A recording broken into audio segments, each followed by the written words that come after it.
स्वागत है आपका पॉजिटिव इनबॉक्स हिंदी चैनल पर। इस चैनल पर आपको नई नई और दिलचस्प कहानियाँ मिलती हैं। अगर आप पहली बार इस चैनल पर आए हैं तो चैनल को सब्सक्राइब कर लीजिए और वीडियो अच्छी लगे तो कमेंट और लाइक करना बिल्कुल मत भूलिएगा। बरसों पुरानी बात है जब शत्रुजीत नाम का एक सम्राट था। वो एक सिर्फ सम्राट ही नहीं बल्कि एक ऐसा राजा था जो अपनी प्रजा को अपनी संतान मानता था। उसके शहर में कोई भूखा नहीं सोता, कोई ऐसा गरीब न था जिसे न्याय न मिले, कोई ऐसा अनाथ नहीं था जिसको सहायता न मिले। रात के समय जब सारा शहर नींद में सो जाता और महल की रोशनियां धीमी पड़ने लगती, तब सम्राट शत्रुजीत अपनी शाही पोशाक को उतार फेंकता और एक आम आदमी के कपड़े पहनकर अपने चेहरे पर कुछ धूल मिट्टी लगा लेता और फिर चुपचाप महल के पिछले दरवाजे से वो बाहर निकल जाता। कोई उसे भिखारी समझता तो कोई गरीब किसान। बाजारों की गलियों से लेकर गरीबों की बस्ती तक वो हर जगह घूमता, हर किसी की बातें सुनता। अगर कहीं किसी पर कोई अत्याचार हो रहा होता या फिर कोई भूख से तड़प रहा होता तो सम्राट के दिल में बेचैनी बढ़ जाती। अगले दिन सुबह जब अपनी शाही पोशाक पहनकर वो फिर से अपने सिंहासन पर बैठता तो वो उन घटनाओं और उन लोगों का न्याय करता जो उसने रात में देखे थे। लोग तो सिर्फ इतना ही जानते थे कि उनका राजा बहुत ही दयालु है, लेकिन कुछ खास वफादार मंत्री ही जानते थे कि सम्राट रात के समय अपना भेष बदलकर शहर की गलियों में घूमता है और प्रजा के सुख दुख को देखता है। ये सिर्फ एक राजा का राजपाट करने का तरीका नहीं बल्कि ऐसा करके वो लोगों के दिलों पर राज करता था। उस रात भी राजा शत्रुजीत रोज की ही तरह अपने नगर की गलियों में भेष बदलकर घूम रहा था। ठंडी ठंडी हवा चल रही थी, घरों के दीपक बुझ चुके थे। हर गली हर मोड़ पर सम्राट की नजर थी कि कहीं कोई भूखा तो नहीं, कहीं कोई मजबूर तो नहीं, कहीं किसी पर कोई अत्याचार तो नहीं हो रहा। वो एक संकरी और अंधेरी गली से गुजर रहा था कि अचानक उसे धीमी धीमी आवाजें सुनाई देने लगी। उसके कदम रुक गए और वो बड़े ही गौर से उन आवाजों को सुनने लगा। गली के एक कोने में चार लोग बड़ी ही खुफिया तरीके से कुछ बातें कर रहे थे। उनकी फुसफुसाहट में एक अलग ही तरह की बेचैनी और चालाकी थी। राजा धीरे धीरे उनके नजदीक गया और फिर छिपकर उनकी बातें सुनने लगा। वे चारों असल में चोर थे, शहर के सबसे शातिर और चालाक चोर। उनके नाम थे रंगा, चमन, रतन और फकीरा। ये चारों अपने नए शिकार की योजना बना रहे थे। चमन, जो सबसे चालाक और अनुभवी था, अपनी धीमी आवाज में बोला, हमें इस बार बड़ी चालाकी से काम लेना होगा। पिछली बार कुछ गलती रह गई थी, लेकिन इस बार हमें कोई सुराग नहीं छोड़ना। रतन ने सिर हिलाया और बोला, बिल्कुल, शहर के सबसे अमीर व्यापारी का सारा माल हमारी झोली में होगा। बस हमें वक्त का बिल्कुल सही अनुमान लगाना है। फकीरा ने चारों तरफ नजर दौड़ाई और फिर बोला, जरा धीमे बोलो, कोई सुन ना ले। मैंने सुना है कि सम्राट ने अपने जासूस छोड़ रखे हैं। पता नहीं वो खुद भी किसी गरीब के भेष में घूमता रहता है। तब दूसरे चोर ने हंसते हुए कहा, अरे भला राजा हमारा क्या करेगा? वो तो महल में बैठा हुआ ऐशो आराम की जिंदगी बिता रहा है। हमें तो बस एक मौका मिलना चाहिए। हम तो राजा के सैनिकों को भी चकमा दे सकते हैं। सम्राट शत्रुजीत उनकी बातें बड़े गौर से सुन रहा था। अब उसे पूरा यकीन हो चुका था कि शहर में शातिर चोरों की टोली यही है, मगर सवाल ये था कि राजा इन्हें कैसे पकड़वाए। रात और गहरी होती जा रही थी। वो गली बिल्कुल सुनसान थी, मगर दूर कहीं पर कुत्ते के भौंकने की आवाज आ रही थी। सम्राट अब और ज्यादा इंतजार नहीं कर सकता था। उसने अपनी कमर सीधी की, चेहरे पर एक मुस्कुराहट लाया और धीरे धीरे उन चोरों के नजदीक जाने लगा। वो ऐसे चलने का नाटक करने लगा जैसे कोई आवारा आदमी या फिर किसी दूसरे शहर का कोई अजनबी मुसाफिर हो। जब राजा उन लोगों के पास पहुंचा तो जानबूझकर खांसते हुए बोला, अरे भाइयों, यहाँ पर क्या चल रहा है? रात के इस पहर इस सुनसान गली में खड़े होकर क्या कोई शिकार पकड़ने की तैयारी है? अचानक से अंधेरे में किसी अजनबी आदमी की आवाज सुनकर वो चारों थोड़ा घबरा गए, लेकिन जब उन्होंने देखा कि ये एक साधारण सा आदमी मैले कुचैले कपड़ों में लिपटा हुआ है, तब वो थोड़ा बेफिक्र हो गए। रतन, जो कि चोरों का सरदार था, आंखें सिकोड़ कर बोला, तू कौन है बे, और तुझे क्या लेना देना कि हम कौन हैं और क्या करने वाले हैं। सम्राट हल्के से हंसा और अपने फटे पुराने कपड़ों की तरफ इशारा करते हुए बोला, अरे भाइयों, मैं भी तो तुम्हारी ही तरह हूँ। कौन कहता है कि सिर्फ तुम ही इस शहर में अकेले उस्ताद हो। मैं भी एक जमाने से ये काम कर रहा हूँ, बस किस्मत कुछ ढीली पड़ गई थी, वरना इस वक्त किसी शाही महल में मैं आराम कर रहा होता।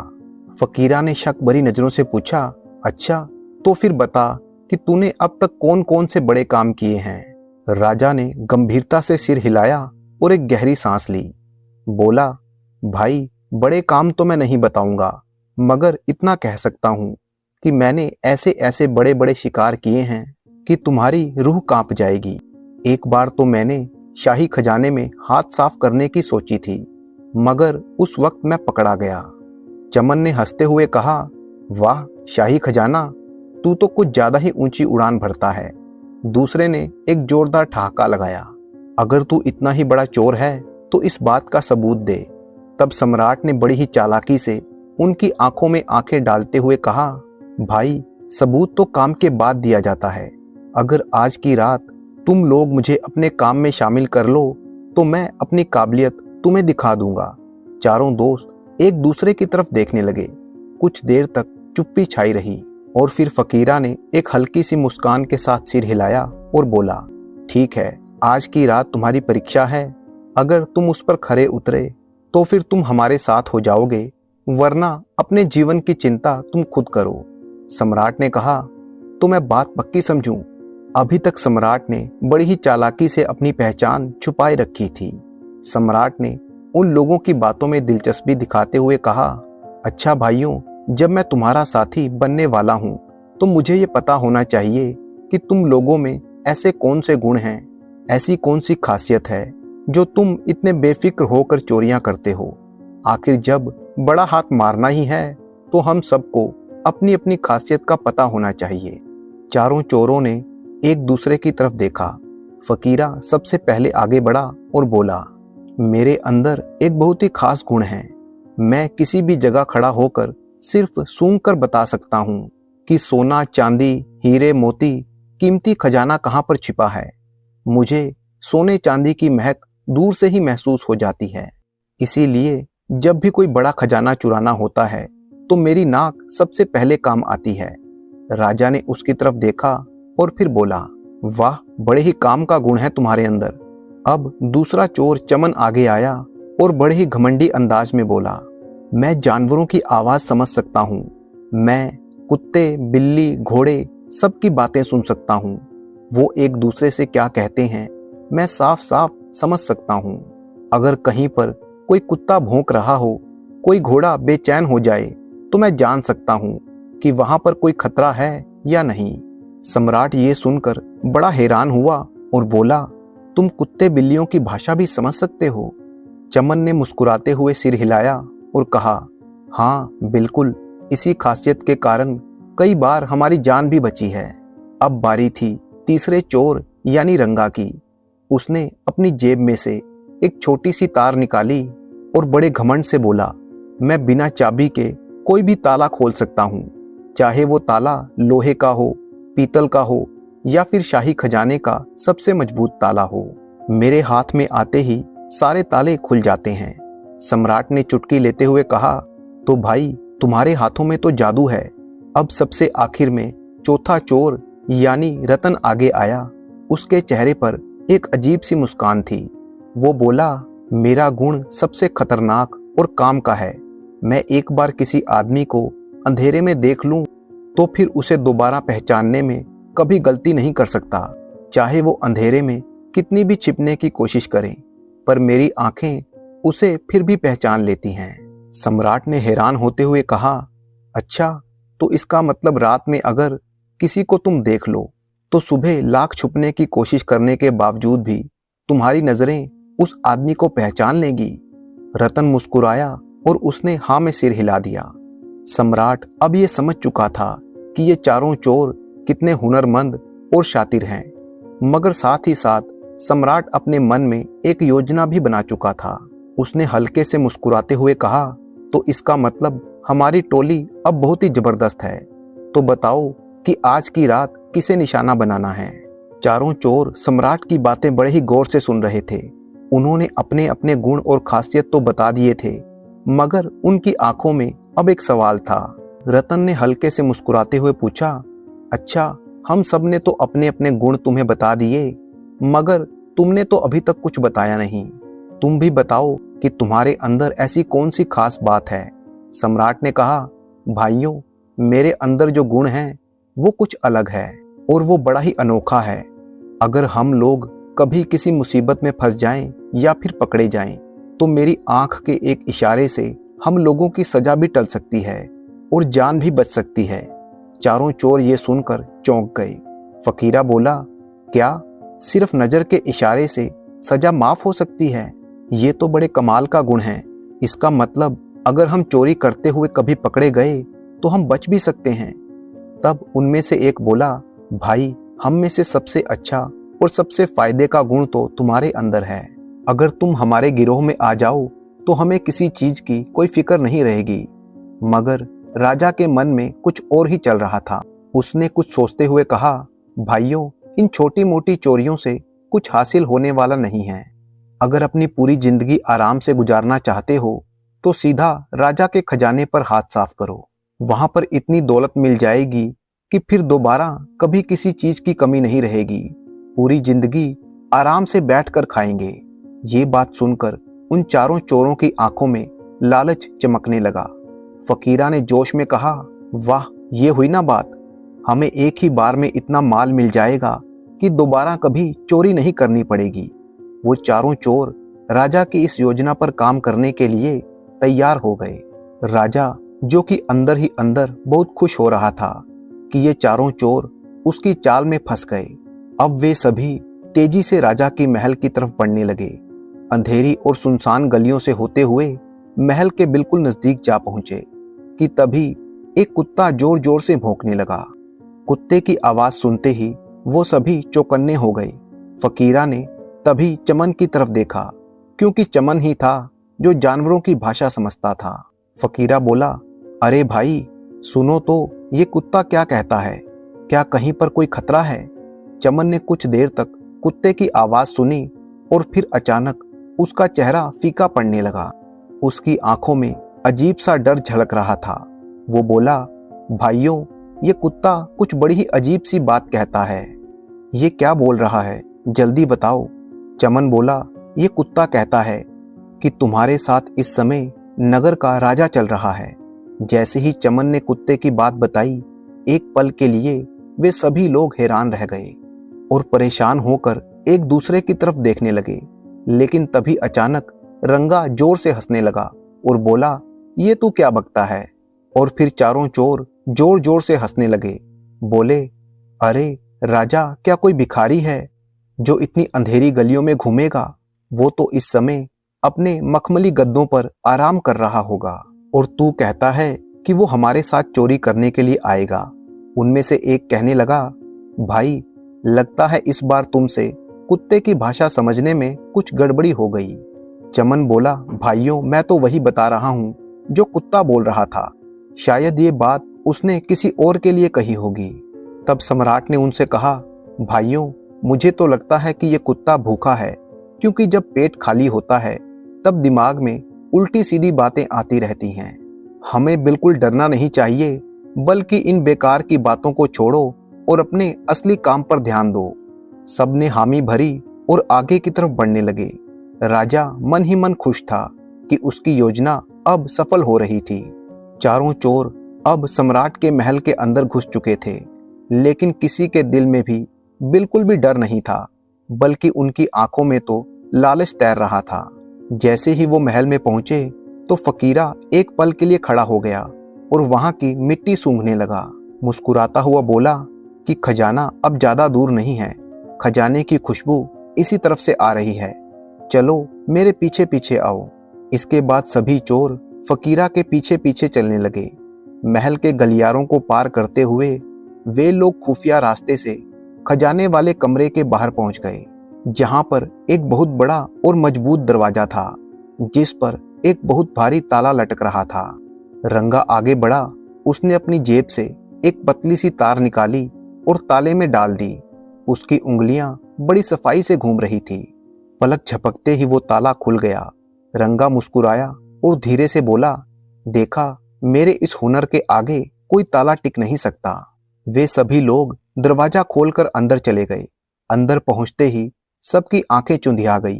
हर तरफ सोने के सिक्के, हीरे, जवाहरात और बेशुमार दौलत पड़ी थी। तब एक ने कहा, भाइयों, अब ये सारी दौलत हमारी हो चुकी है। अब हमारी जिंदगी बहुत ही आराम से कटने वाली है।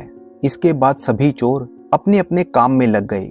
उन सभी ने सोने की अशर्फियां अपने अपने झोलों में भर ली। वे सोच रहे थे कि अब तो सारी जिंदगी उन्हें कुछ करना नहीं पड़ेगा। हमें यहाँ से इतनी दौलत मिल जाएगी कि जिंदगी भर आराम से बैठकर खाएंगे। सम्राट भी उनके साथ इसी काम में लगा हुआ था और मन ही मन वो मुस्कुरा रहा था। और फिर चारों चोरों ने लूट के माल में अपने अपने हिस्से बांट लिए, जिसमें से एक हिस्सा उन्होंने राजा को दे दिया कि लो भाई, ये तुम्हारा हिस्सा है। तुम भी हमारे साथ आए थे, इसीलिए तुम्हें बराबरी का हिस्सा मिलेगा। लेकिन सम्राट ने वो थैली लेने से मना कर दिया और बोला, नहीं दोस्तों, मुझे ये सब नहीं चाहिए। मैं तो बस तुम्हारे साथ यूं ही आ गया था। रतन बोला, भाई, इतनी दौलत कौन ठुकराता है। लेकिन राजा ने कहा, दोस्तों, लगता है मेरी किस्मत में आज ये दौलत नहीं लिखी थी। इसे भी तुम अपने हिस्सों में बांट लो।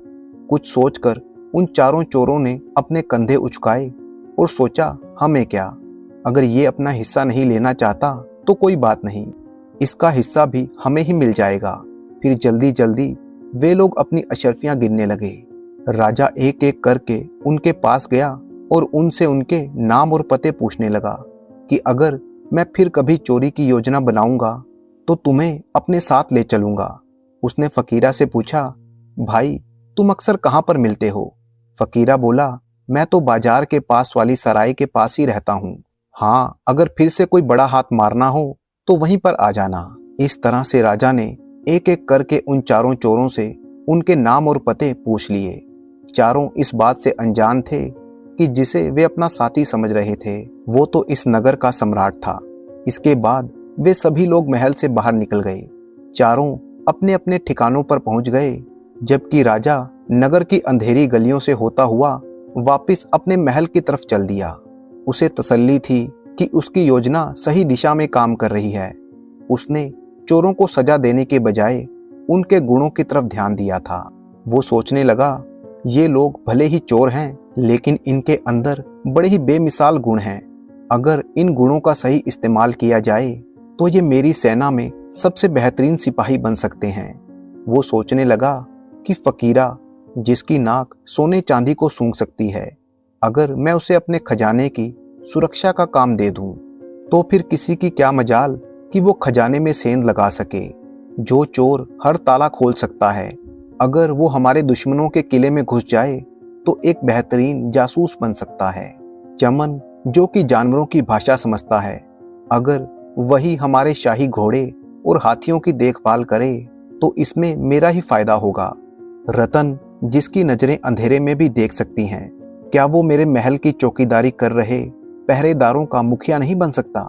सम्राट मन ही मन में सोच रहा था कि अगर मैंने इन चोरों को पकड़कर कारागार में डाल दिया तो इनके सभी गुण बर्बाद हो जाएंगे, लेकिन अगर इन्हें सही रास्ते पर डाल दूं तो ये मेरे सबसे बेशकीमती लोग बन सकते हैं। इस तरह का पक्का इरादा करके सम्राट अपने महल की तरफ चल दिया। उसने सोच लिया था कि वो चोरों को सजा नहीं देगा, बल्कि उनकी जिंदगी बदल देगा।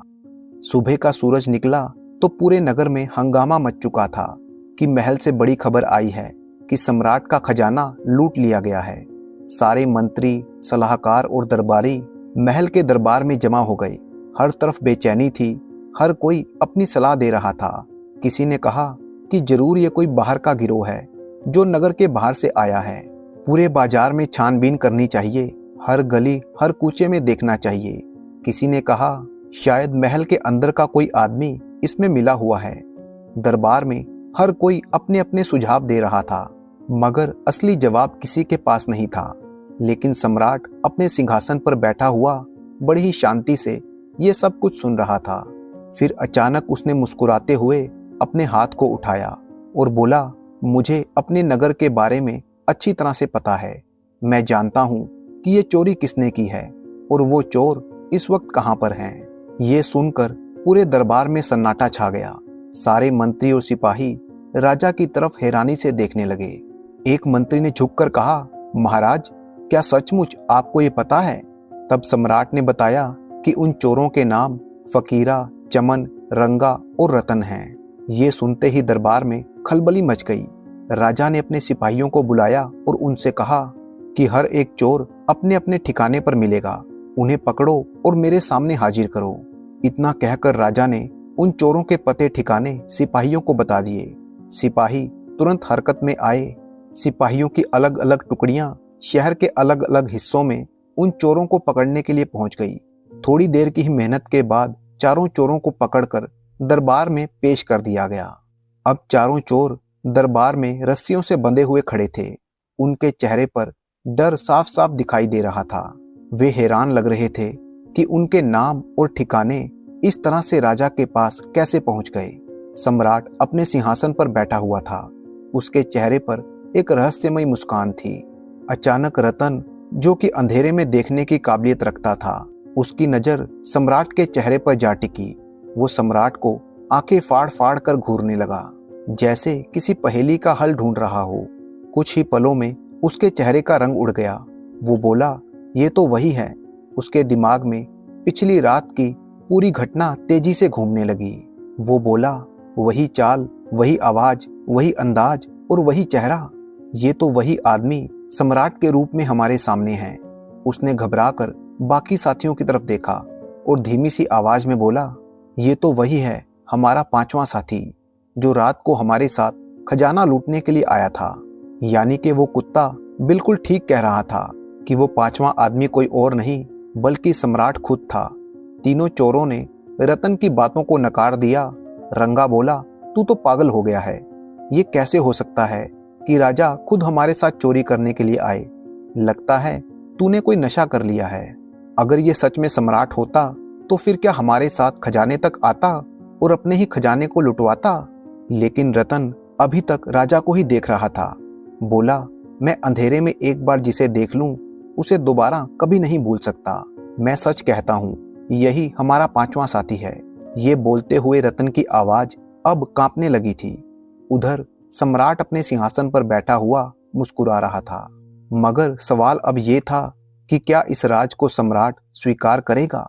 दरबार में सभी की नजरें सम्राट और रतन पर जा टिकी। रतन थोड़ा आगे बढ़ा। अब उसकी आंखों में किसी तरह का कोई संदेह नहीं था। उसने सीधे सम्राट की तरफ देखा और कहा, महाराज, मैंने कहा था कि मैं अंधेरे में जिसे एक बार देख लूं उसे दोबारा कभी भूल नहीं सकता, और आज भी मैं अपनी बात पर कायम हूं। कल रात वो आप ही थे और आपने हम सबके गुण और खासियत अपनी आंखों से देख लिए थे। अब हम लोग भी आपकी खासियत देखना चाहते हैं। ये सुनते ही दरबार में हलचल सी मच गई, लेकिन सम्राट जोर से हंस दिया। उसकी हंसी पूरे महल में गूंज उठी। उसके चेहरे पर किसी तरह की कोई घबराहट नहीं थी। और फिर सम्राट ने अपने सिपाहियों की तरफ देखा।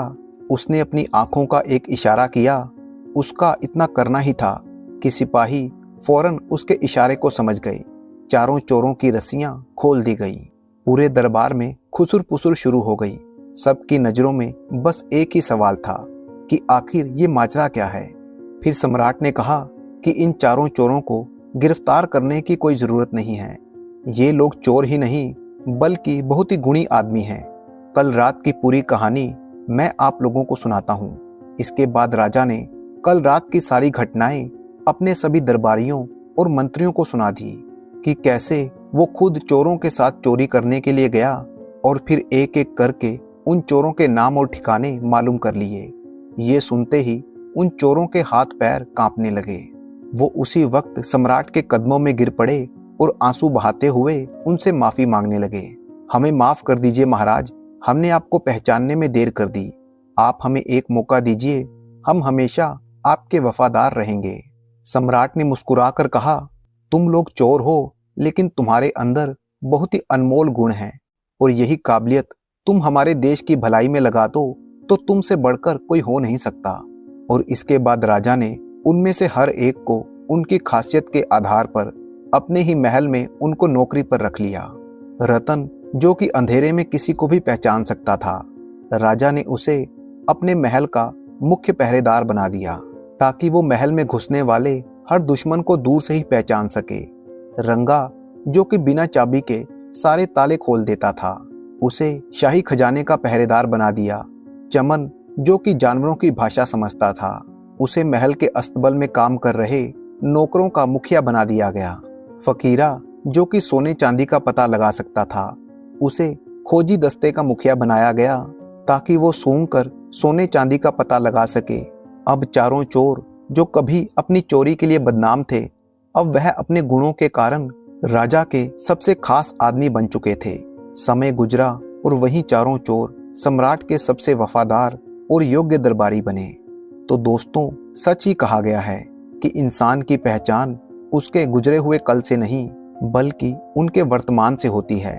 जरूरी ये नहीं कि हमने कहां से चलना शुरू किया था, बल्कि जरूरी ये है कि हमें पहुंचना कहां है। अगर इंसान अपनी सही काबिलियत को पहचान कर उसे सही रास्ते पर लगा दे तो कोई भी मंजिल मुश्किल नहीं है। हर इंसान को अपनी जिंदगी में एक दूसरा मौका जरूर मिलता है। जरूरत है सिर्फ उस मौके को पहचानने की और उसका फायदा उठाने की, जैसा कि उन चार चोरों ने किया। इसके साथ ही हर इंसान में कुछ अच्छी और कुछ बुरी बातें होती हैं, लेकिन पारखी आदमी वही है जो किसी दूसरे की बुराइयों को नजरअंदाज करके उसकी खूबियों का फायदा उठाकर उसे सही रास्ते पर लगा दे। तो दोस्तों, मुझे पूरी उम्मीद है कि आपको आज की ये कहानी बहुत ही पसंद आई होगी। तो वीडियो को लाइक कीजिए और साथ ही अपने अच्छे अच्छे कमेंट करना बिल्कुल मत भूलिएगा। अपने कमेंट के साथ अपना नाम और अपने शहर का नाम भी लिखें। तो मिलते हैं आपसे किसी अगली कहानी में। तब तक के लिए अपने दोस्त राणा मंजीत सिंह को अनुमति दीजिए।